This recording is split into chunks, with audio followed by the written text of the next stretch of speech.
नीलकंठ तुम नीले रहियो, दूध भात का भोजन करियो, हमारी बात राम से कहियो।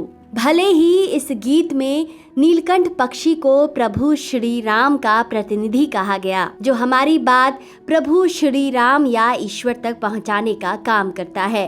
लेकिन क्या आप जानते हैं कि नीलकंठ पक्षी महादेव का प्रिय पक्षी भी है, जिसके दर्शन मात्र से व्यक्ति की किस्मत चमक जाती है। आज की इस वीडियो में हम आपको बताएंगे कि दशहरे के दिन महादेव के प्रिय पक्षी व प्रभु श्री राम का प्रतिनिधित्व करने वाले नीलकंठ के दर्शन करना क्यों जरूरी होता है। साथ ही हम आपको नीलकंठ पक्षी का वैज्ञानिक कारण भी बताएंगे। दशहरे के दिन नीलकंठ का महत्व। शास्त्रों के अनुसार दशहरे के पावन पर्व के दिन नीलकंठ पक्षी के दर्शन करना अति शुभ और किस्मत को चमकाने वाला माना जाता है। इसलिए तो प्राचीन काल में दशहरे के दिन लोग जगह जगह या अपने घर और आंगन के बाहर बैठकर नीलकंठ पक्षी के आने का इंतजार करते थे। कहते हैं कि दशहरे के दिन इस पक्षी के दर्शन करने मात्र से ही आपके घर परिवार में सुख शांति आती है, धन्य धान्य में वृद्धि होती है और आपके जीवन की बाधाएं दूर होती है। इसलिए हो सके तो दशहरे के दिन आप भी नीलकंठ पक्षी के दर्शन अवश्य करें। पौराणिक मान्यताएं। नीलकंठ मतलब जिसका गला नीला हो। हिंदू धर्म शास्त्रों के अनुसार महादेव ही एक ऐसे देव हैं जिनका कंठ नीला है, तभी तो उन्हें नीलकंठ भी कहा जाता है। नीलकंठ को महादेव का ही स्वरूप माना जाता है और महादेव नीलकंठ पक्षी का रूप धारण कर भ्रमण करने आते हैं।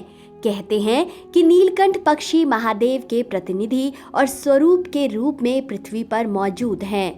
विजयदशमी के दिन नीलकंठ पक्षी के दर्शन करने की परंपरा पौराणिक काल से ही है। मान्यताओं के अनुसार जब प्रभु श्री राम ने रावण का वध कर लंका पर विजय प्राप्त की थी, तो उनके ऊपर ब्राह्मण हत्या का पाप लगा, क्योंकि रावण जन्म से ही एक ब्राह्मण था। तब प्रभु श्री राम ने अपने छोटे भाई लक्ष्मण के साथ इस ब्रह्म हत्या के पाप से छुटकारा पाने के लिए महादेव की पूजा अर्चना की, जिससे प्रसन्न होकर महादेव नीलकंठ पक्षी का रूप धारण कर श्री राम और लक्ष्मण को ब्रह्म हत्या के पाप से मुक्त कराने के लिए धरती पर आए थे। नीलकंठ का वैज्ञानिक महत्व। नीलकंठ पक्षी का धार्मिक महत्व तो है ही, इसके साथ ही इसका एक वैज्ञानिक महत्व भी है। दरअसल नीलकंठ हमारा भाग्य विधाता होने के साथ ही किसानों का भी एक अच्छा मित्र होता है, जो किसानों के खेतों में पेड़ पौधों में लगने वाले कीड़ों को खाकर फसलों की रखवाली करता है। इसलिए दशहरे के दिन नीलकंठ पक्षी का दिखना इस और संकेत करता है कि आपका भाग्य जल्दी बदलने वाला है। आपको अपार धन के साथ ही अपार सफलता भी मिलने वाली है। साथ ही यह किसानों के लिए भी एक उम्मीद लेकर आता है कि अब उनकी फसल बर्बाद नहीं होगी, अब उनकी फसलों को कोई कीड़े मकोड़े नहीं खाएंगे। तो कैसा लगा आपको हमारा आज का नीलकंठ ज्ञान? हमें अपनी राय कमेंट सेक्शन में जरूर बताएं।